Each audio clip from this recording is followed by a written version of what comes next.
conferences in the past, but this has to be one of the biggest yet. And there are so many young people here, thousands of college students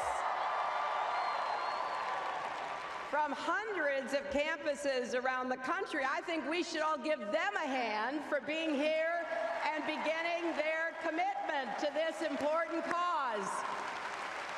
You will keep the U.S.-Israel relationship going strong. You know, as a senator from New York and Secretary of State, I've had the privilege of working closely with AIPAC members to strengthen and deepen America's ties with Israel. Now, we may not have always agreed on every detail, but we've always shared an unwavering, unshakable commitment to our alliance and to Israel's future as a secure and democratic homeland for the Jewish people.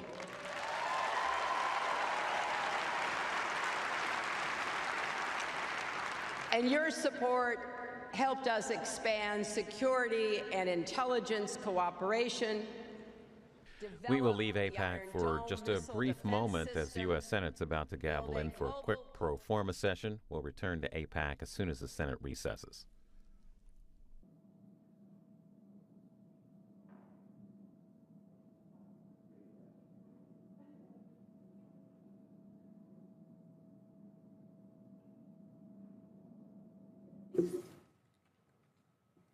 Ready? The Senate will come to order. The clerk will read a communication to the Senate. Washington, D.C., March 21st, 2016. To the Senate, under the provisions of Rule 1, Paragraph 3 of the Standing Rules of the Senate, I hereby appoint the Honorable John Cornyn, a senator from the state of Texas, to perform the duties of the chair. Signed, Orrin G. Hatch, President pro tempore. Under the previous order, the Senate stands adjourned until 11 a.m. on Thursday, March 24th, 2016. The Oval Office next January. And back live now to the AIPAC conference with Democratic presidential candidate Hillary Clinton. Of both perils we must meet with strength and skill, and opportunities we must seize and build on. The next president will sit down at that desk and start making decisions that will affect both the lives and livelihoods of every American and the security of our friends around the world. So we have to get this right. As AIPAC members, you understand that while the turmoil of the Middle East presents enormous challenge and complexity, walking away is not an option.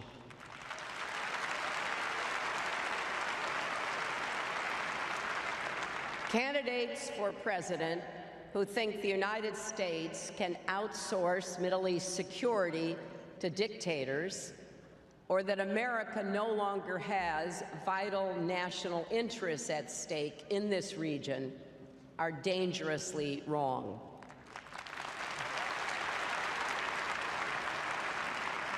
It would be a serious mistake for the United States to abandon our responsibilities or cede the mantle of leadership for global peace and security to anyone else.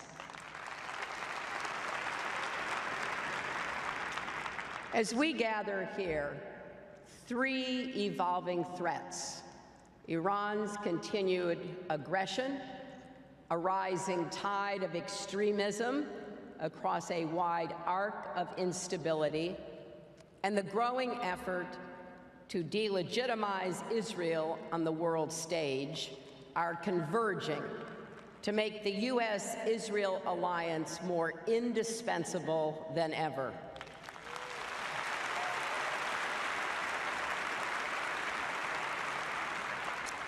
We have to combat all these trends with even more intense security and diplomatic cooperation. The United States and Israel must be closer than ever, stronger than ever, and more determined than ever to prevail against our common adversaries and to advance our shared values.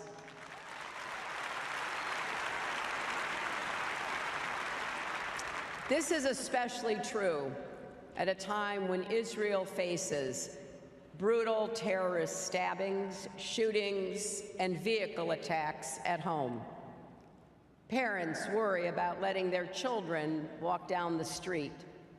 Families live in fear.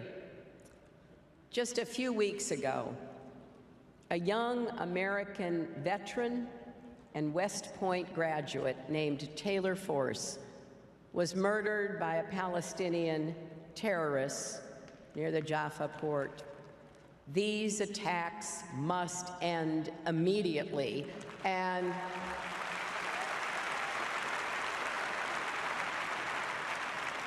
Palestinian leaders need to stop inciting violence, stop celebrating terrorists as martyrs, and stop paying rewards to their families.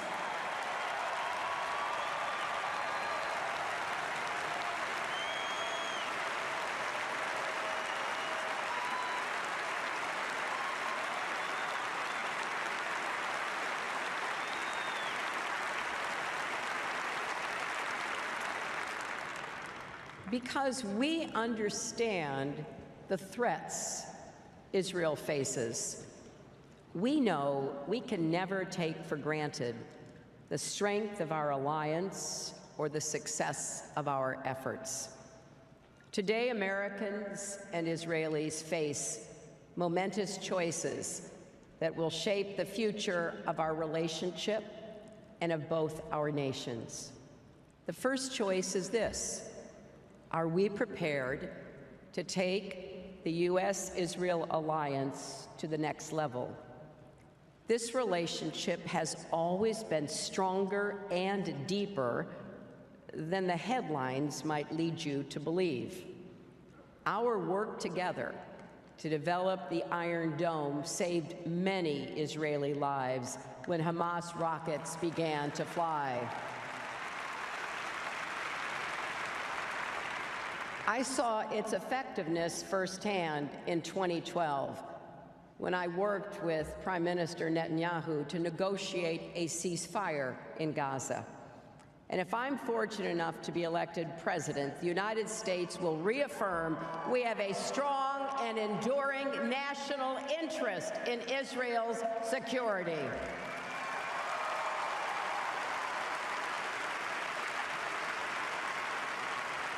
And we will never allow Israel's adversaries to think a wedge can be driven between us.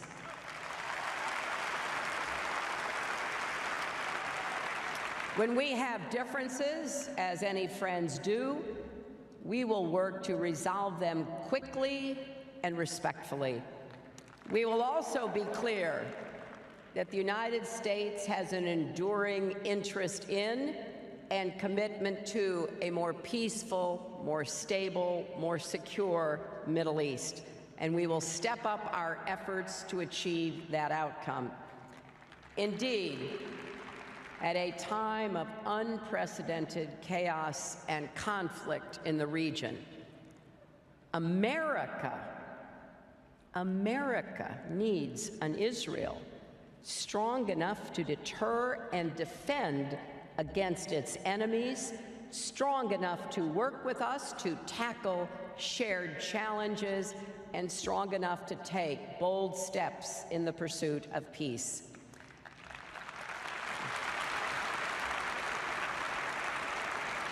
That's why I believe we must take our alliance to the next level. I hope a new 10-year defense memorandum of understanding is concluded as soon as possible to meet Israel's security needs far into the future.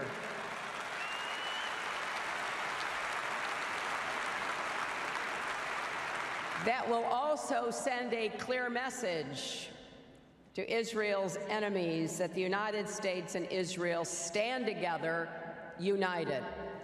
It's also why, as president, I will make a firm commitment to ensure Israel maintains its qualitative military edge.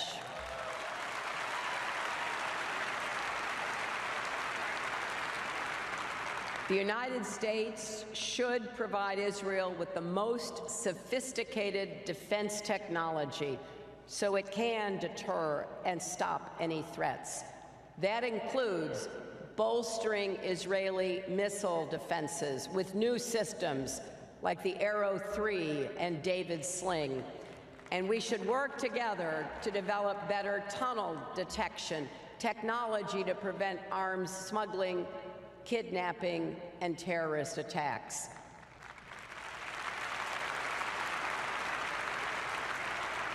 One of the first things I'll do in office is invite the Israeli Prime Minister to visit the White House.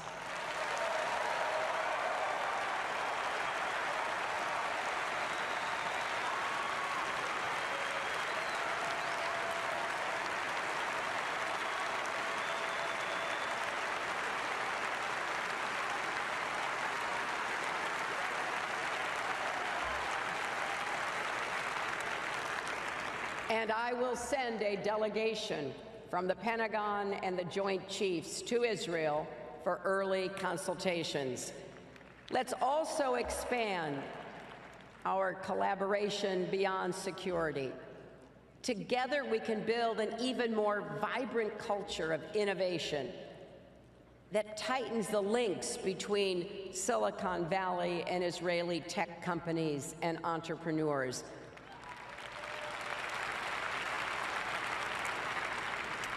There is much Americans can learn from Israel, from cybersecurity to energy security to water security, and just on an everyday people-to-people level. And it's especially important to continue fostering relationships between American and Israeli young people who may not always remember our shared past. They are the future of our relationship, and we have to do more to promote that. Many of the young people here today are on the front lines of the battle to oppose the alarming boycott, divestment, and sanctions movement known as BDS.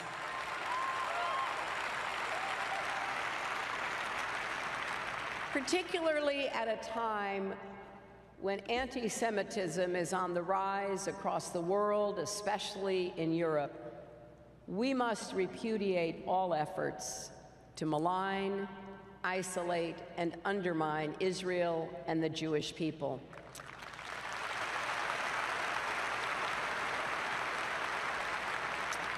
I've been sounding the alarm for a while now. As I wrote last year in a letter to the heads of major American Jewish organizations, we have to be united in fighting back against BDS. Many of its proponents have demonized Israeli scientists and intellectuals, even students.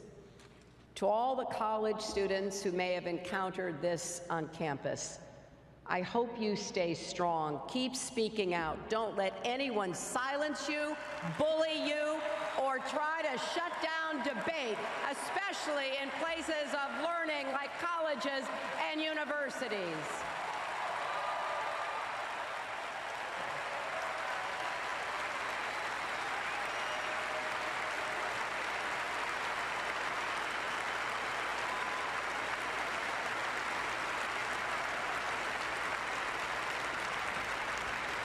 Anti-Semitism has no place in any civilized society, not in America, not in Europe, not anywhere.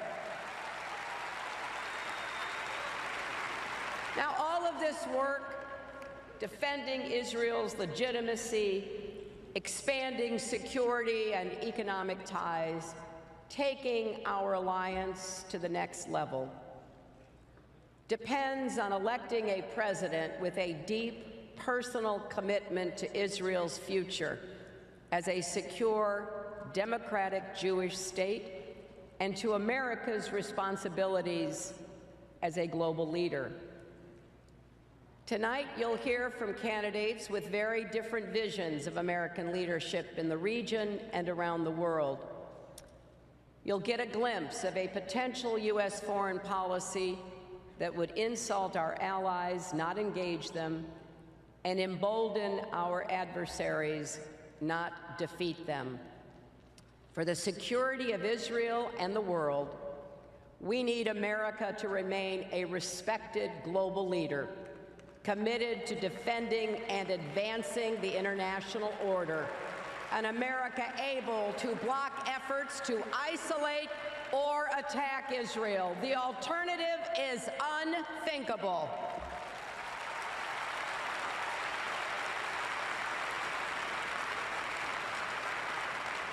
Yes, we need steady hands, not a president who says he's neutral on Monday, pro-Israel on Tuesday, and who knows what on Wednesday, because everything's negotiable.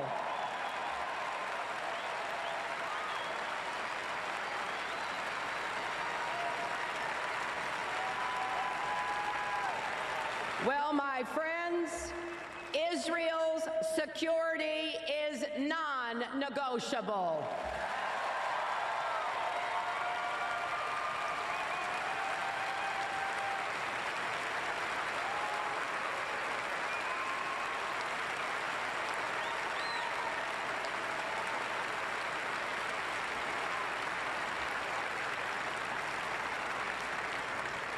I have sat in Israeli hospital rooms, holding the hands of men and women whose bodies and lives were torn apart by terrorist bombs. I've listened to doctors describe the shrapnel left in a leg, an arm, or even a head. That's why I feel so strongly that America can't ever be neutral when it comes to Israel's security or survival.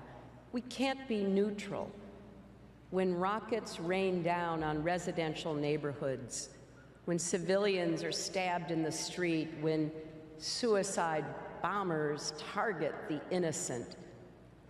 Some things aren't negotiable.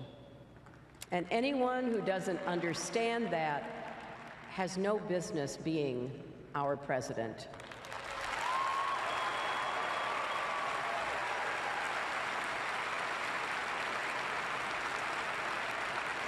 The second choice we face is whether we will have the strength and commitment to confront the adversaries that threaten us, especially Iran.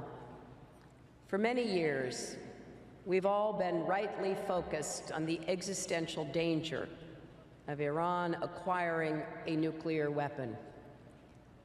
After all, this remains an extremist regime that threatens to annihilate Israel. That's why I led the diplomacy to impose crippling sanctions and force Iran to the negotiating table, and why I ultimately supported the agreement that has put a lid on its nuclear program. Today, Iran's enriched uranium is all but gone. Thousands of centrifuges have stopped spinning. Iran's potential breakout time has increased, and new verification measures are in place to help us deter and detect any cheating. I really believe the United States, Israel, and the world are safer as a result. But still, as I laid out in a speech at the Brookings Institution last year, it's not good enough to trust and verify. Our approach must be distrust and verify.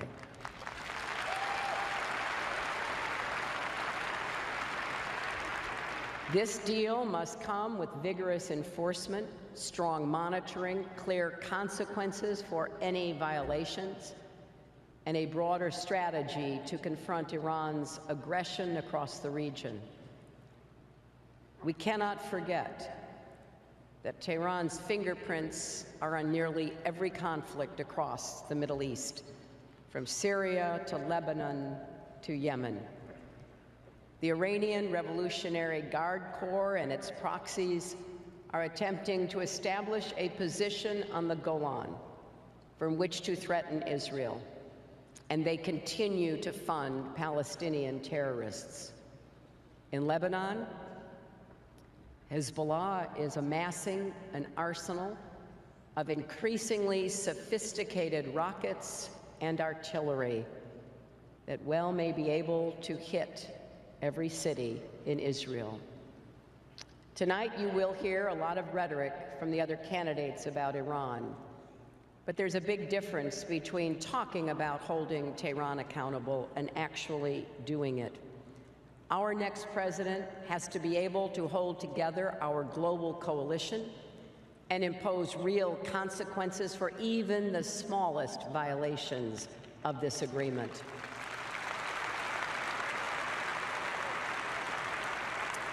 We must maintain the legal and diplomatic architecture to turn all the sanctions back on if needed. If I'm elected, the leaders of Iran will have no doubt that if we see any indication that they are violating their commitments not to seek, develop, or acquire nuclear weapons, the United States will act to stop it, and that we will do so with force if necessary.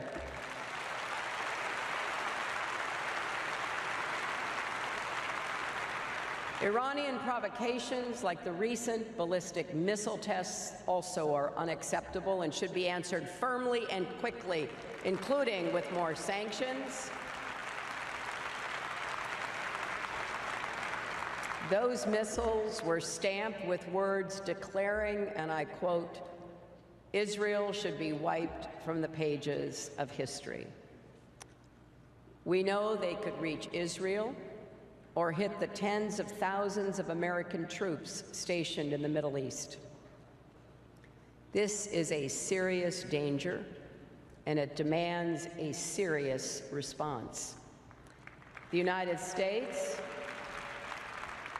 must also continue to enforce existing sanctions and impose additional sanctions as needed on Iran and the Revolutionary Guard for their sponsorship of terrorism, illegal arms transfers, human rights violations, and other illicit behaviors like cyber attacks. We should continue to demand the safe return of Robert Levinson and all American citizens unjustly held in Iranian prisons.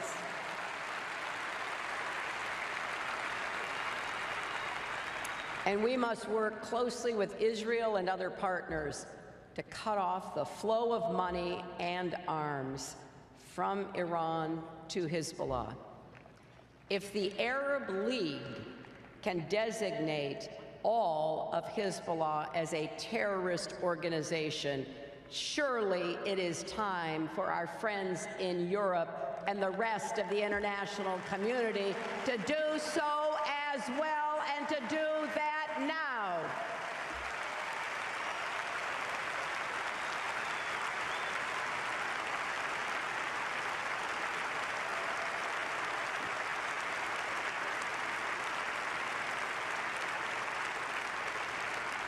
At the same time, America should always stand with those voices inside Iran calling for more openness. Now look, we know the Supreme Leader still calls the shots, and that the hardliners are intent on keeping their grip on power. But the Iranian people themselves deserve a better future, and they are trying to make their voices heard. They should know that America is not their enemy. They should know we will support their efforts to bring positive change to Iran. Now, of course, Iran is not the only threat we in Israel face. The United States and Israel also have to stand together against the threat from ISIS and other radical jihadists. An ISIS affiliate in the Sinai is reportedly stepping up attempts to make inroads in Gaza and partner with Hamas. On Saturday, a number of Israelis and other foreigners were injured or killed in a bombing in Istanbul that may well be linked to ISIS. 2 of the dead are U.S.-Israeli dual nationals. This is a threat that knows no borders. That's why I've laid out a plan to take the fight to ISIS from the air, on the ground with local forces, and online where they recruit and inspire.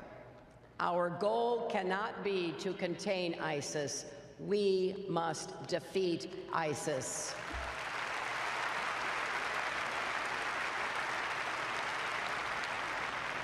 And here is a third choice.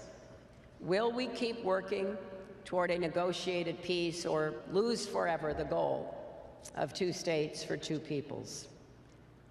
Despite many setbacks, I remain convinced that peace with security is possible, and that it is the only way to guarantee Israel's long-term survival as a strong Jewish and democratic state.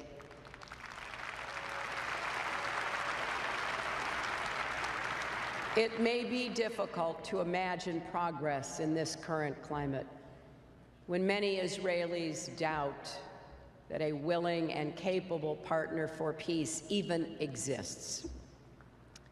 But inaction cannot be an option. Israelis deserve a secure homeland for the Jewish people. Palestinians should be able to govern themselves in their own state, in peace and dignity. And only a negotiated 2-state agreement can provide those outcomes.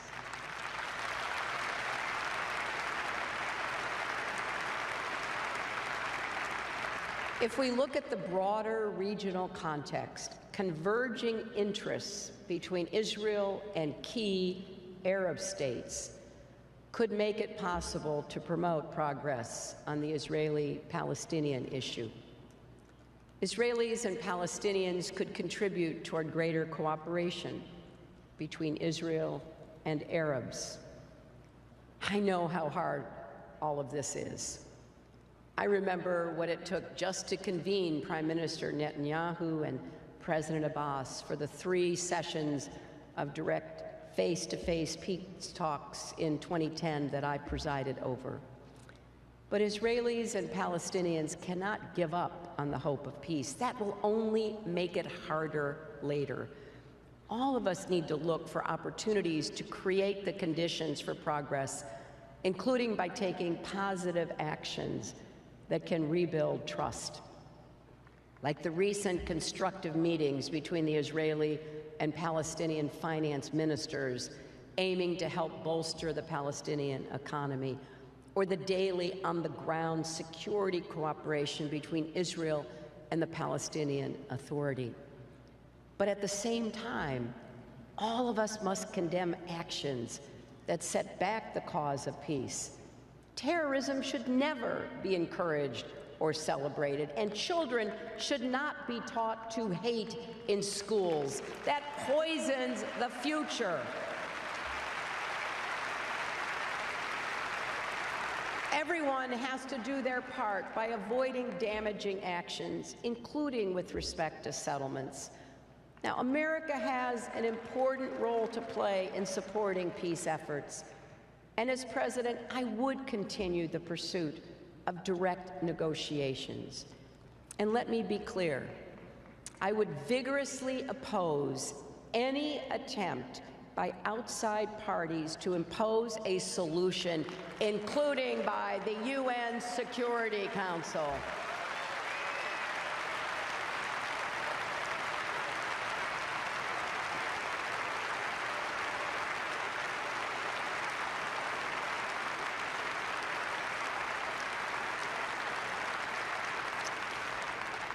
There is one more choice that we face together, and in some ways, it may be the most important of all. Will we as Americans and as Israelis stay true to the shared democratic values that have always been at the heart of our relationship? We are both nations built by immigrants and exiles, seeking to live and worship in freedom.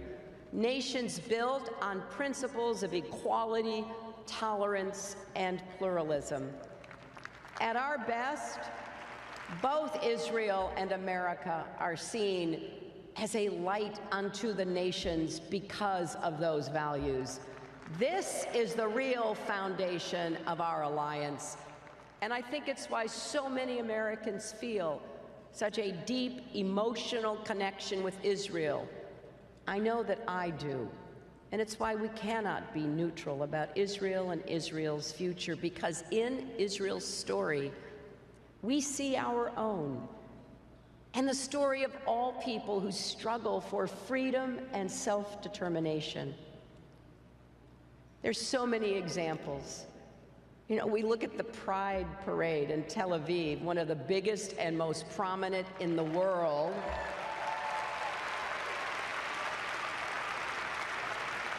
And we marvel that such a bastion of liberty exists in a region so plagued by intolerance. We see the vigorous, even raucous debate in Israeli politics and feel right at home. And of course, some of us remember a woman, Golda Meir, leading Israel's government decades ago and wonder what's taking us so long here in America.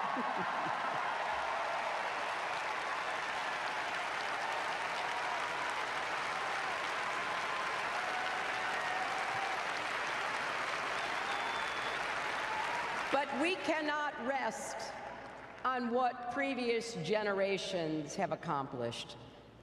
Every generation has to renew our values, and yes, even fight for them. Today, Americans and Israelis face currents of intolerance and extremism that threaten the moral foundations of our societies. Now, in a democracy, we're going to have differences. But what Americans are hearing on the campaign trail this year is something else entirely. Encouraging violence, playing coy with white supremacists, calling for 12 million immigrants to be rounded up and deported, demanding we turn away refugees because of their religion, and proposing a ban on all Muslims entering the United States. Now, we've had dark chapters in our history before. We remember the nearly 1,000 Jews aboard the St. Louis who were refused entry in 1939 and sent back to Europe. But America should be better than this, and I believe it's our responsibility as citizens to say so.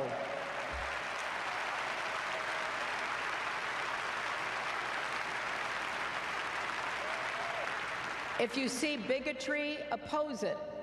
If you see violence, condemn it. If you see a bully, stand up to him.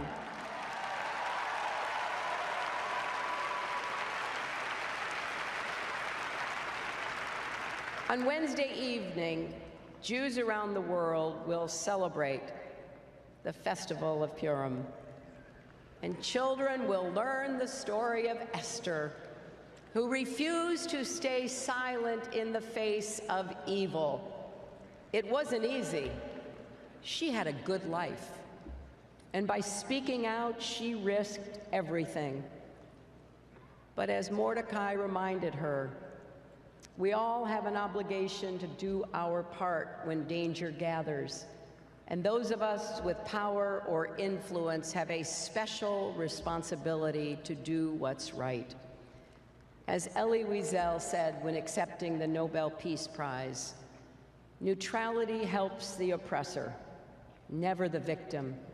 Silence encourages the tormentor, never the tormented. So my friends, let us never be neutral or silent in the face of bigotry. Together, let's defend the shared values that already make America and Israel great. Let us do the hard work necessary to keep building our friendship and reach out to the next generation of Americans and Israelis so the bonds between our nations grow even deeper and stronger. We are stronger together, and if we face the future side by side, I know for both Israel and America, our best days are still ahead. Thank you so much.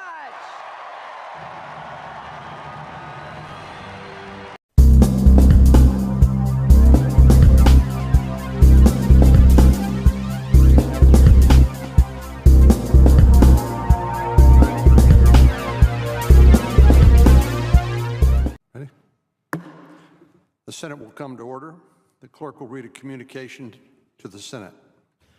Washington, D.C., March 21st, 2016. To the Senate, under the provisions of Rule 1, Paragraph 3 of the Standing Rules of the Senate, I hereby appoint the Honorable John Cornyn, a senator from the state of Texas, to perform the duties of the chair. Signed, Orrin G. Hatch, President pro tempore.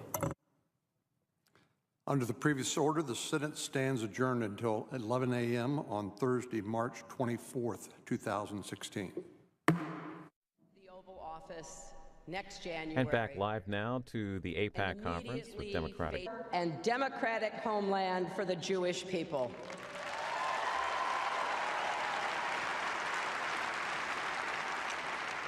And your support helped us expand security and intelligence cooperation. We will leave AIPAC for just a brief moment as the U.S. Senate's about to gavel in for a quick pro forma session. We'll return to AIPAC as soon as the Senate recesses.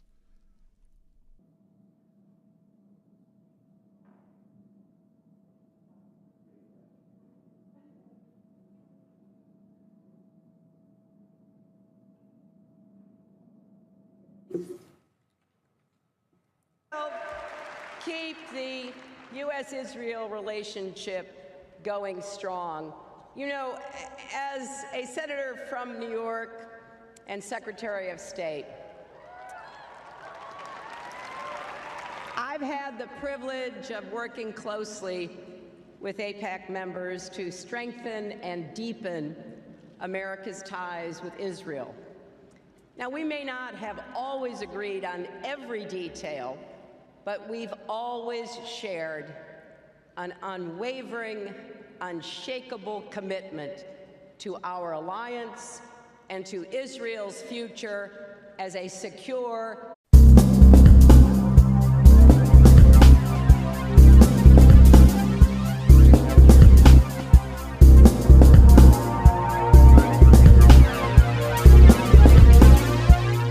AIPAC conferences in the past, but this has to be one of the biggest yet, and there are so many young people here, thousands of college students from hundreds of campuses around the country. I think we should all give them a hand for being here and beginning their commitment to this important cause. You will Presidential candidate Hillary Clinton. Of both perils we must meet with strength and skill, and opportunities we must seize and build on. The next president will sit down at that desk and start making decisions that will affect both the lives and livelihoods of every American and the security of our friends around the world. So we have to get this right. As AIPAC members, you understand that while the turmoil of the Middle East presents enormous challenge